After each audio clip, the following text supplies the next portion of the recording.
Good morning, good afternoon, and good evening to everyone watching this video. Today, we are going to present our reporting entitled Poetry Modeling. And as we delve into different information and parts of our topic, I hope you'll try to find out different answers, reflect, and discover also different main life lessons that could teach us in this lesson. And not just in real life application, but also in the academic as well. And now, let's define the meaning of poetry. Good day everyone. What is poetry? Poetry is a way of express feeling ideas and experience using creative language. So, poetry pala is a form of writing express feeling ideas and experience in a creative and artistic way. Instead of long sentence like stories, poetry is a using short lines and strong words to emotions. Good evening everyone. So my name is Hubert J. Tobali. So I'm going to tackle about poetry. What is poetry? Poetry is a way of expressing feelings, ideas, and experience using creative language. So mauda ni ang way nga maka-express of feelings, ideas, and experiences. It uses tools like imagery, rhyme, rhythm, and metaphor. Imagery. Imagery is a literary device that uses descriptive language to help the reader imagine or picture something in their mind. It appeals to the five senses: sight, sound, smell, taste, and touch. Rhyme.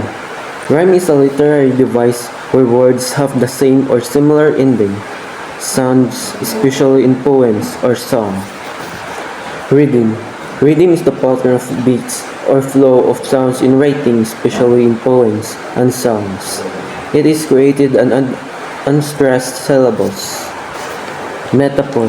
Metaphor is a figure of speech that directly compared two unlike things to show a similarity without using like or as.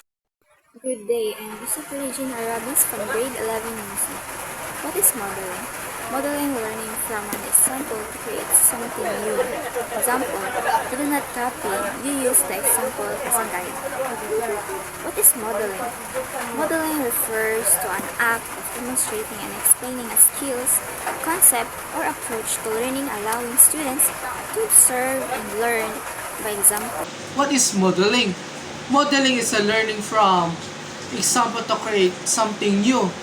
So, ang modeling pala is pwede siyang himuon ng inspiration and guide. And example of modeling is kanang ganahan ka magpalit og motor and wala ka kasayod ano klaseng motor na nindot. And pwede mong himuon is kanang pwede ka mag-search sa Google kanang mga model of motor as a guide. And if ever na magpalit ka ng motor, kasay ka ng anong mga klaseng mga model anindot paliton. And that's all. Thank you. So what is poetry modeling? Poetry modeling is using a poem as a guide to write your own. So to better understand poetry modeling, you can look at these parts of poem that can be used as a guide. So you can model this following. First, let's start with the structure of poem. So the structure of poem consists of two main components, which is lines and stanzas. So lines are the basic units of poetry that shape how a poem is read and felt. So modo siya yung makashape sa poem kung saan pagbasa or pag-feel. So poet use line breaks or lineation to control pacing and highlight important words. Line can be end-stopped, ending with punctuation and a pause or end-jammed. So modo ang ending with punctuation and a pause called end-jammed. Where the thought continues to the next line for flow and tension, a monostitch is a poem made of just one line. So ang poem gani mag-made siya of just one line, ang tawag niya is monostitch. So stanzas. Stanzas are a group of lines in a poem, similar to paragraphs in prose. that organize ideas, themes, or images. They are named based on the number of lines they contain. So, mo na siya ang example such as couplets, 2 lines, tercets, 3 lines, quatrains, 4, up to octaves, which is 8 lines. So next is style. Poetry can be modeled in 3 ways based on tone and purpose. Serious poetry explores deep ideas like philosophy or social issues using strong imagery, formal structures, and thoughtful language. Emotional or lyric poetry focuses on personal feelings and inner experience, often using musical rhythm and expressive language to connect with readers. Humorous poetry aims to entertain or gently criticize through wit, like through wit, wordplay, and exaggeration, using playful forms and light-hearted theme. So next is the techniques. Poets use imagery to appeal to the senses and emotions, making ideas vivid and more memorable. Technique like metaphor, personification, repetition like line breaks, and sound devices shape these images, control rhythm, and strengthen meaning in a poem. Device and rhythm are modeling techniques poets use to shape meaning and sound. So, nako example diri sa rhyme, gikan ni siya sa Tagalog region. So, ang kuha na niya nga rhyme is rhyme joke. Rhyme jokes rather. So, mo na siya. Ako'y tulala, mahabang mahaba, ako'y uupo, tapos na po. So, let's move on to that theme. So, poetry often explores love, nature, discovery, and impermanence to reflect human experience. Love is shown as a changing force tied to nature and time, ranging from quiet intimacy to passionate intensity. Nature acts as a both of mirror of emotion and refuge from stress. Discovery captures moments of insight and personal growth found in everyday experience. Impermanence highlights the feeling nature of life, beauty, and love, encouraging appreciation of the present. That's all. Modeling from foreign poets. Foreign poets are shaped by their surroundings, environment, and the era they live in. Because of this, their work often captures and reflects the characteristic of their time or generation, creating models that influence how poetry is written. One of the examples of modeling foreign poets is a confessional poetry. This style focuses on expressing deep personal feelings, with poets revealing intimate thoughts and emotions. Notable figures associated with it include Robert Lowell, Sylvia Plath, and Anne Sexton. Lowell's poetry focused heavily on his personal life, mental health struggles, and his family history. He used a formal structure, often adapting it to convey intense and raw emotion. Sylvia Plath. Plath is known for powerful, vivid imaginary, and dealing with intense subjects like depression, identity, and strained maternal relationships. Anne Sexton. Sexton openly explored subjects like depression, sexuality, therapy, and suicide. Her work is marked by a direct, often confessional tone, drawn heavily from her own volatile experiences. Next type of poetry model is beat poetry. While confessional poetry focuses on deep personal emotion, ang beat poetry focuses on rebellion and freedom. And ang beat poetry kay na-emerge siya pag Beat Generation. And ang nag-influence sa Beat Generation kay si Jack Kerouac. He was a novelist in the late 1940s. And they are called beat poetry, or they are called the beats because beat means tired or beaten down by society. Because beat generation emerges after World War II. And after World War II, society expected people to live all the same. Like, for example, they have all stable jobs, they are all married, and they obliged to follow strict rules. And also, people should have safe jobs. And what do you mean by safe? Mga safe jobs. Safe means dapat stable imong income sa imong trabaho. And then, dapat na security. Dili mawala. Long-term security. And ang mga dili long-term security na mga jobs is like mga writer or author. And that is why nahimo ang beat generation because ang mga people or mga writers, they rejected this kind of living. They neglect this kind of living because they felt empty or they felt kanang fake ang ilahang lifestyle. Motto ay dapat daw ang life should have freedom and being true to themselves. Because around that time kay ang revolve raman ay materialistic man kay ito ato nga time, and nagrevolve ra siya around money. That is why nahimo ang beat generation because ang mga tao kay nagrebel sila sa society nya.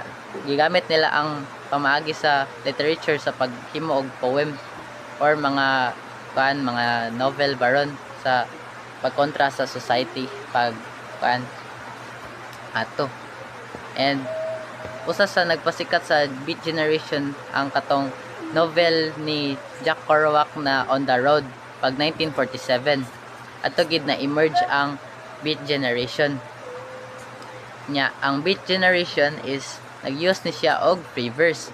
So sa pag-reporting pa sa group 3 is ang free verse kay wala siya gigamit na strict rules. So meaning wala siya rhyme or rhythm. Wala po siya kung pila ka book lines ang ibutang sa poem.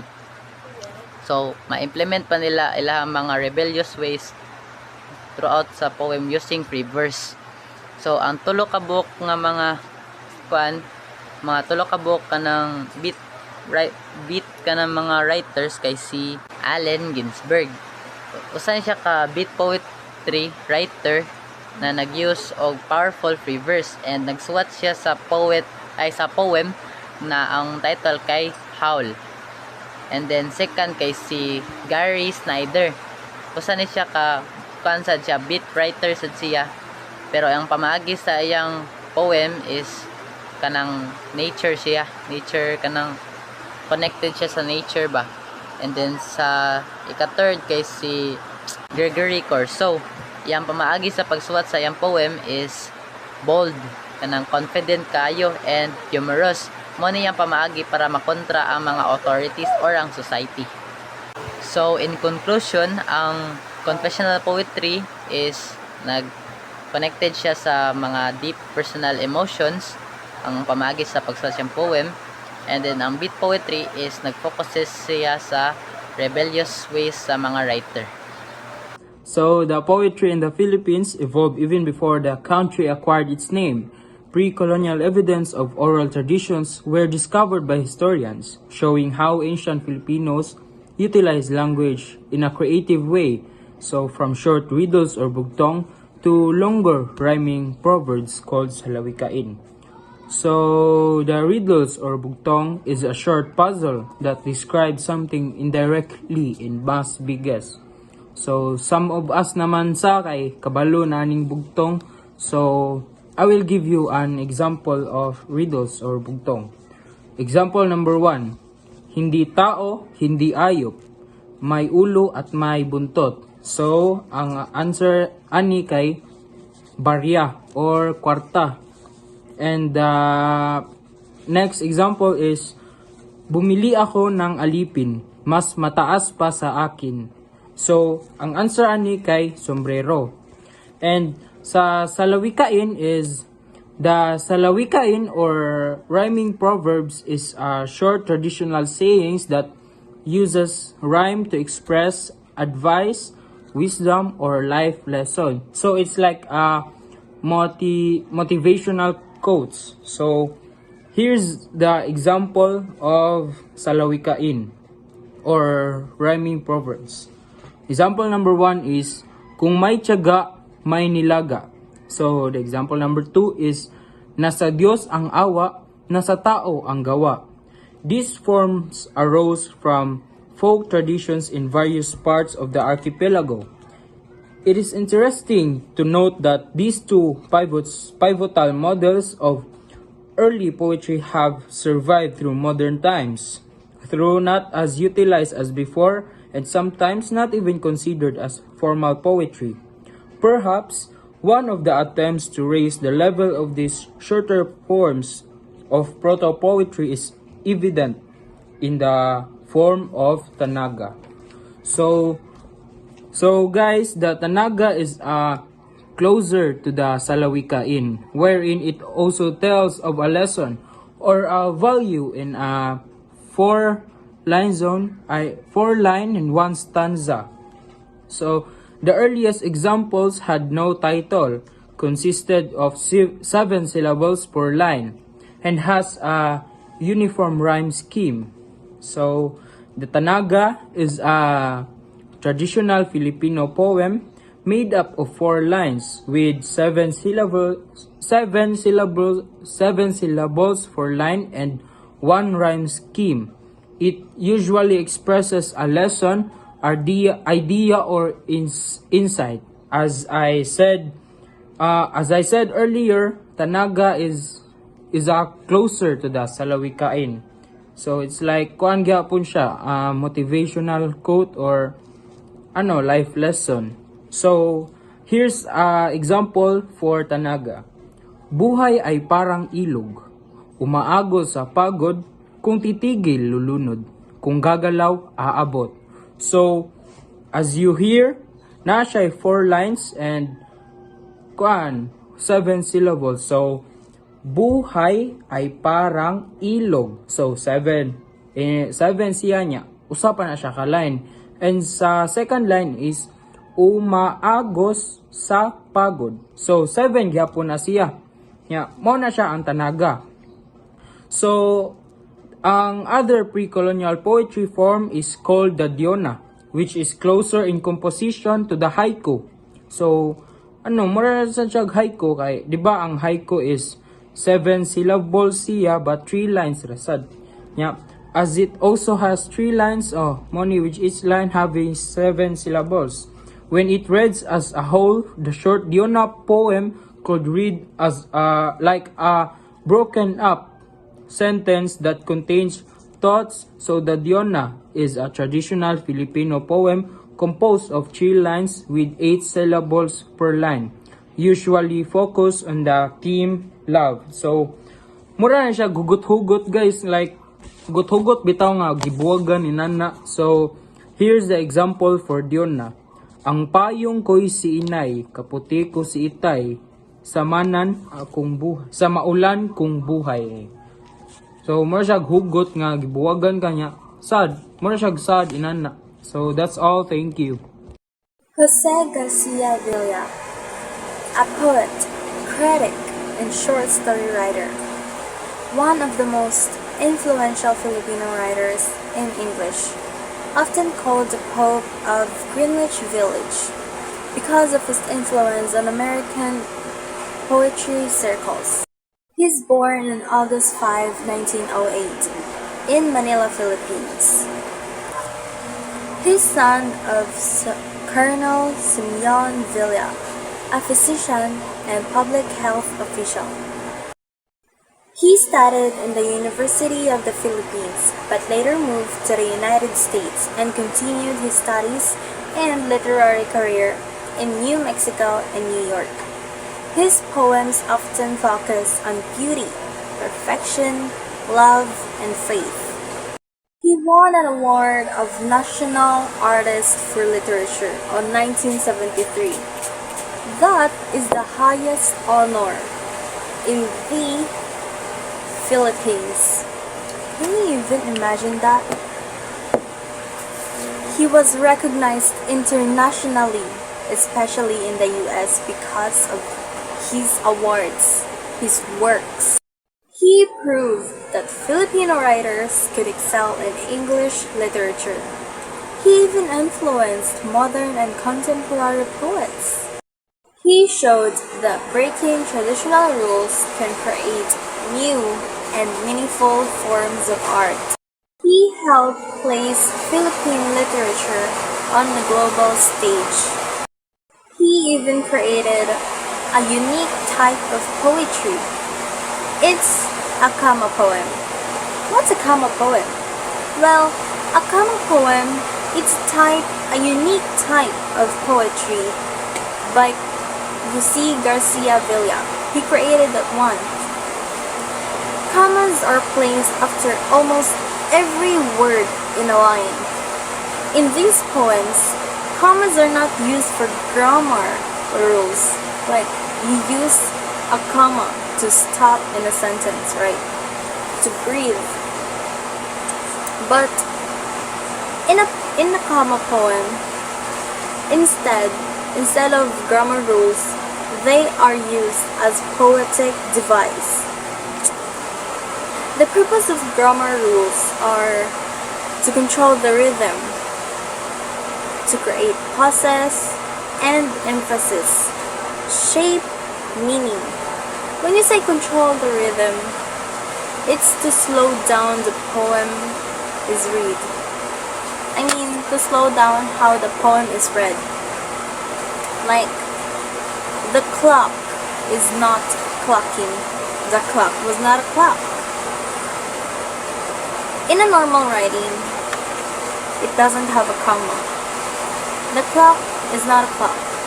But in a comma poem, that sentence turns into something unique and more emotions when you read it. The clock was not a clock. Right?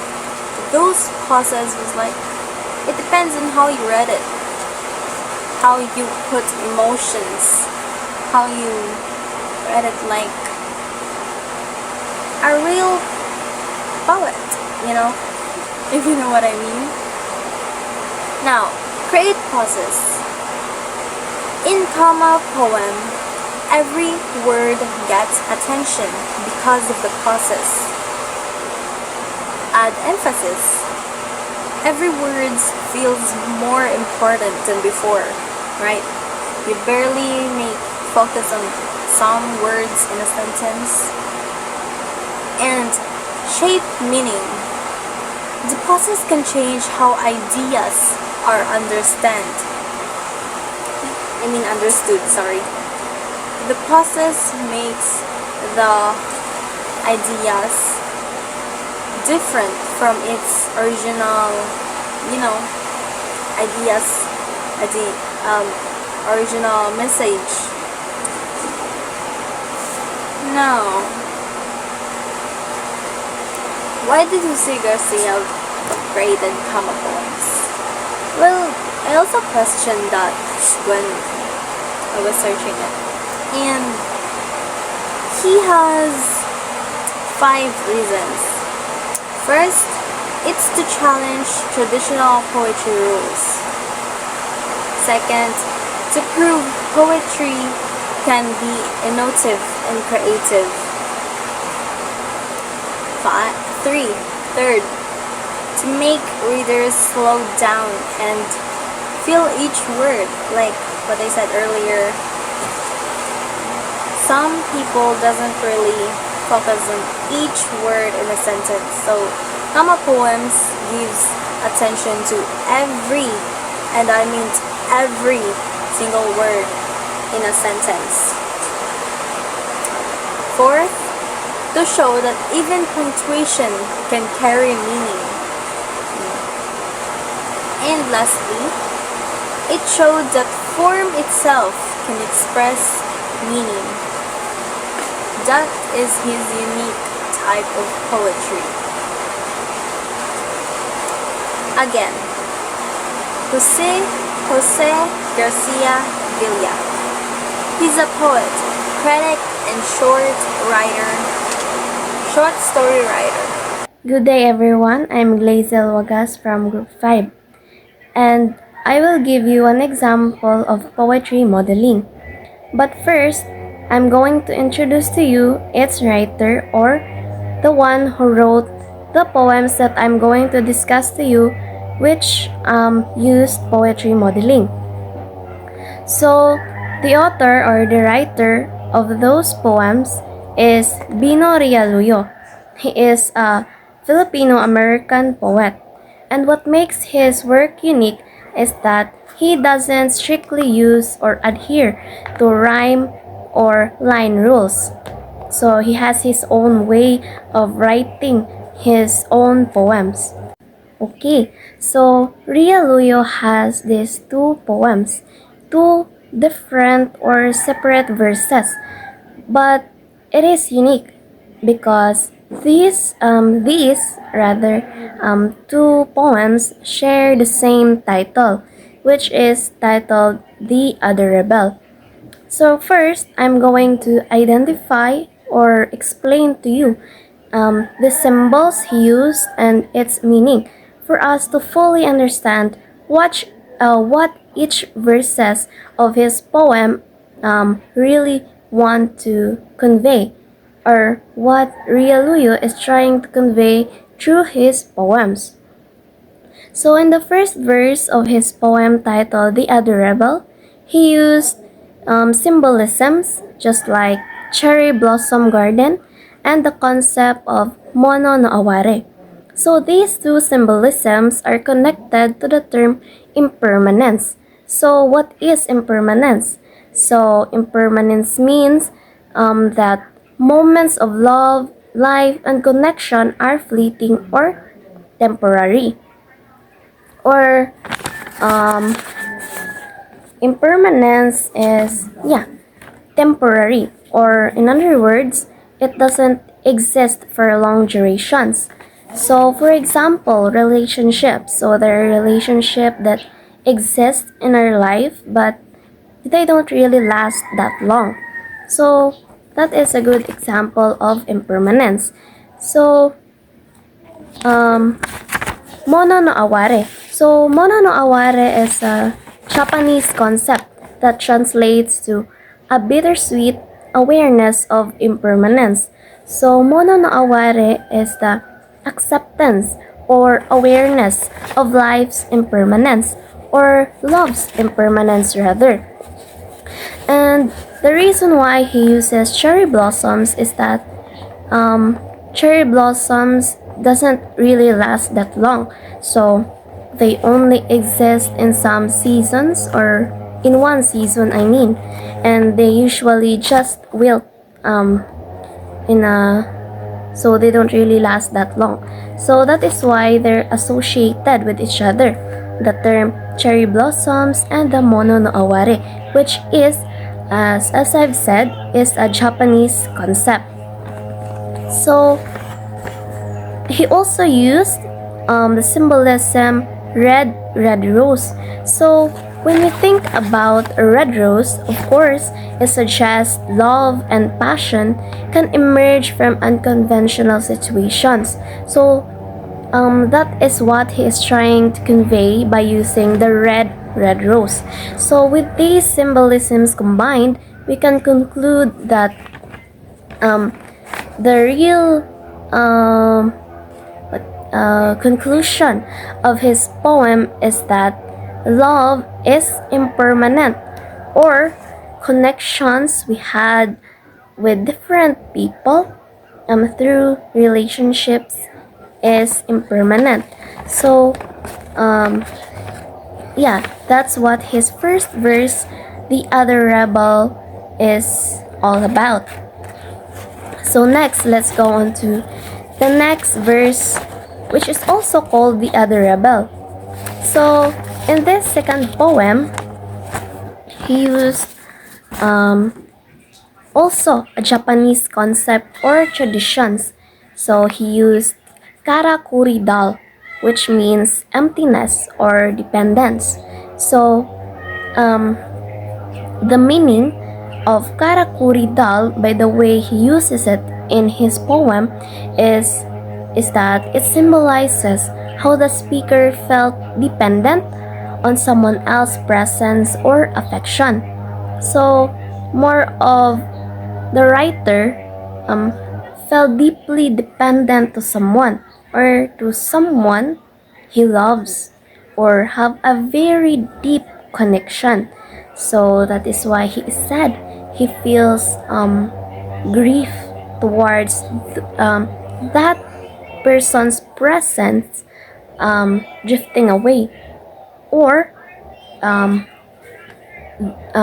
them being separated.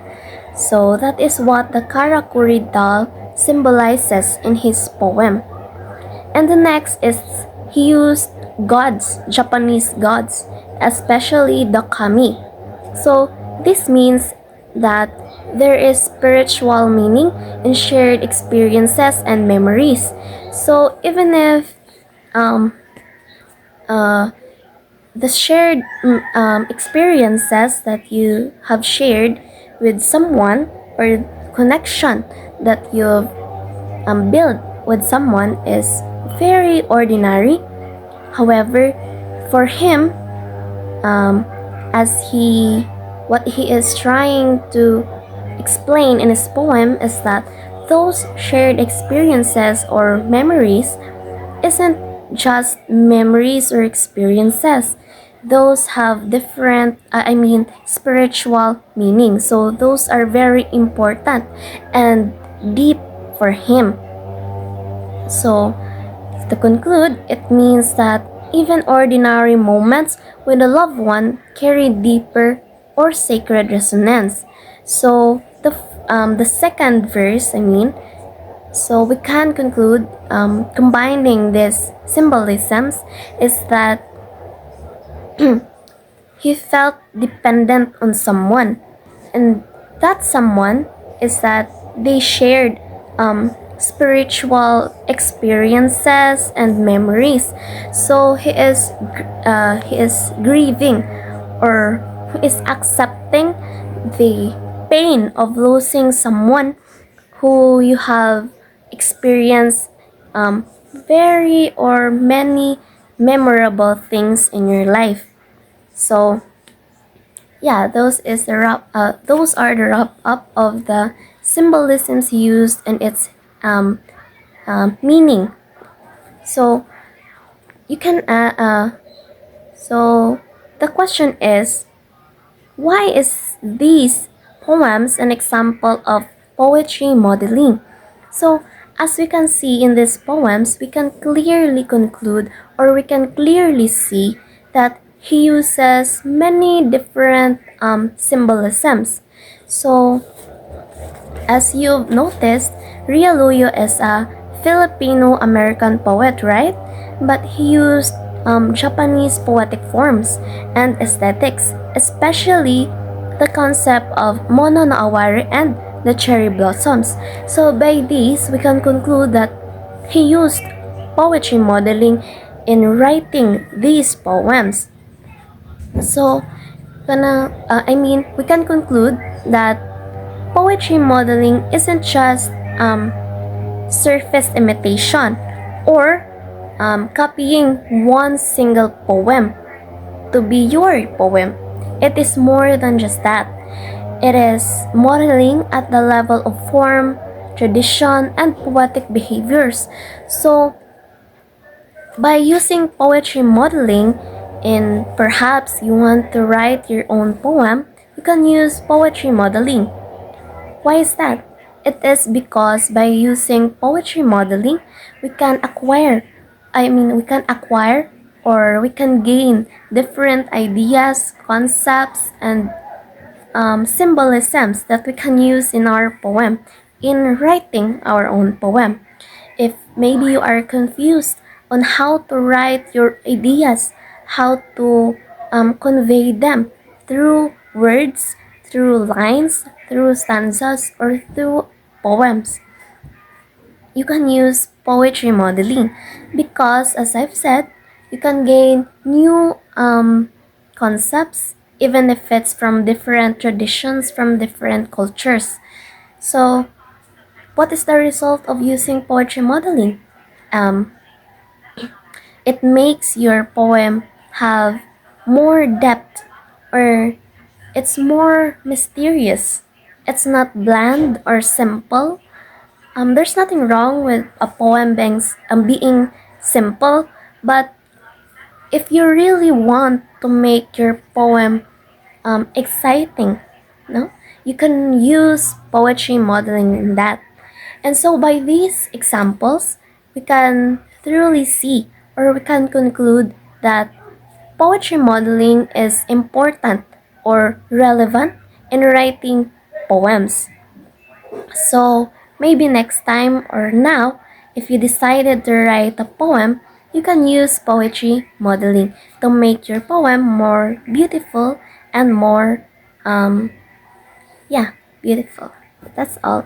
So we have come into the conclusion part, and I just want to summarize it all up to you guys. And for the conclusion part, I just want to recall the meaning of poetry. So when you say poetry, I mean poetry modeling. So when you say poetry modeling, it's using a poem as a guide for you to write your own. So the poem can be an existing one, a new one, or maybe an old one, as long as it existed. So yeah, so you're using the poem, the structure of the poem, the form of the poem, the themes of the poem as a guide for you to express your creativity, your uniqueness, and your identity. So yeah, and for the foreign and Filipino poets, actually, obviously they have been the significant models and figures in the literature industry, because we can see in their published works in their new dimensions of different forms in the literature. And for the Filipino poets, one thing I can say to them is that talented. They are so talented. Yeah. They prove to the world that Filipinos should not be underestimated when it comes to literature, the culture, and the way we express our own ideas, our own opinions, and our own creativity. And for the foreign poets, I am thankful. I was so thankful for them because they influence the Filipino poets, because Filipino poets also have inspiration to create their own. Like for Bino Realuyo, he was inspired by the different foreign poets that also were influenced by rebellion, by the rebellious forms. And also for Jose Garcia Villa, he was influenced by the Western modernist poets like Ezra Pound. So I think actually it's all interconnected. And now the most awaited part is the main life lesson that we can get here in this topic. So I actually wrote it. So the main life lesson that we can get in this topic, the poetry modeling, is that you don't become strong by copying others, and you don't become original by rejecting help. You become confident by learning from people who came before you and then choosing your own voice. So I actually relate it to the teenager era. As a teen, we all have different emotions. We have different transitional periods because we are in puberty, and it's really hard to cope up with our mood swings, our problems, and we all have different coping mechanisms. And as for me, I actually have different coping mechanisms like silent treatment. So sometimes it's hard for me to express my own ideas, and I'm actually trying to solve it through using the models, the guides, the examples of my life, like my parents, like my friends.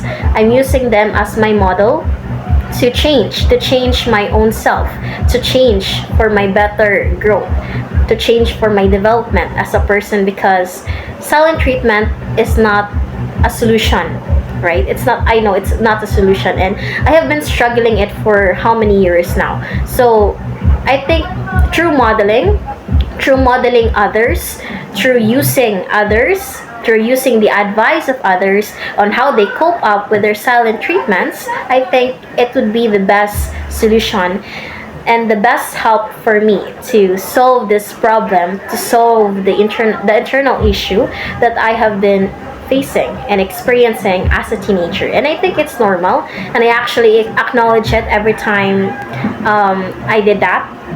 And yeah, I'm happy with it that I'm slowly growing as a person and as a teenager.